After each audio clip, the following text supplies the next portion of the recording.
अस्सलाम वालेकुम नाज़रीन, कैसे हैं आप? उम्मीद करता हूँ कि खैरियत से होंगे। मैं हकीम आबिद उस्मान आपको अपने YouTube चैनल आबिद दवाखाना में खुश आमदीद कहता हूँ। आज मैं आपको बताऊँगा बिच्छू के कांटे का इलाज।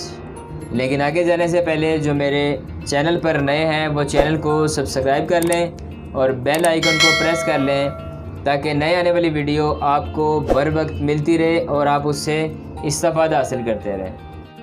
एक कतरे से और 1 मिनट में इलाज कैसे किया जाता है, आज इस वीडियो में मैं आपको जदीद तरीका इलाज बताऊंगा।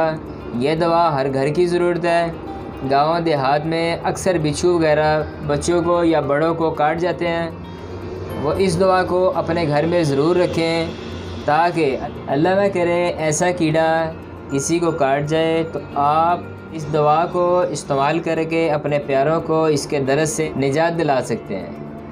ये दवा बिच्छू के कांटे पर लगाएं और भेड़ के वगैरह के कांटे पर लगाएं। तदैया यानी ज़ंबूर के कांटे पर भी इसको लगाया जाता है। इसका एक कतरा बिच्छू के कांटे पर लगाएं तो आप हैरान हो जाएंगे कि दर्द तमाम जिस्म से खिंचा हुआ आ जाएगा जैसा कि किसी मंत्र से आता है और मुकामे डंग पर दर्द आ खड़ा हो जाएगा और इससे आराम आ जाएगा।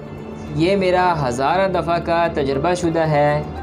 हर हकीम से अपील है कि अपने मतब पर इस दवा को रखें ताकि ऐसे दर्द में लोगों को बचा सके। ऐसे हज़ारा नुस्खे ज़हरीले बिच्छू पर अमल में लाए गए मगर तमाम तसल्ली बख्श न थे। जैसा कि इस दवा से अनन फ़नन देखते ही देखते आराम आ जाता है। इस दवा का नाम है कार्बालिक एसिड। कार्बालिक एसिड के 4 कतरे और 2 कतरे पानी के इसमें मिक्स कर लें ताकि ये थोड़ा हल्का हो जाए, जिल्द को जलाए ना। इसको आप डंक वाली जगह पे या जहाँ बिच्छू भेड़ वगैरह काट जाए उस पर लगाएं। लगा के 1 मिनट में इंशाल्लाह आराम हो जाएगा।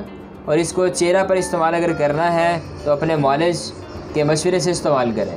इसके साथ ही इजाज़त दीजिए, फिर मुलाकात होगी नई वीडियो के साथ। अल्लाह हाफ़िज़।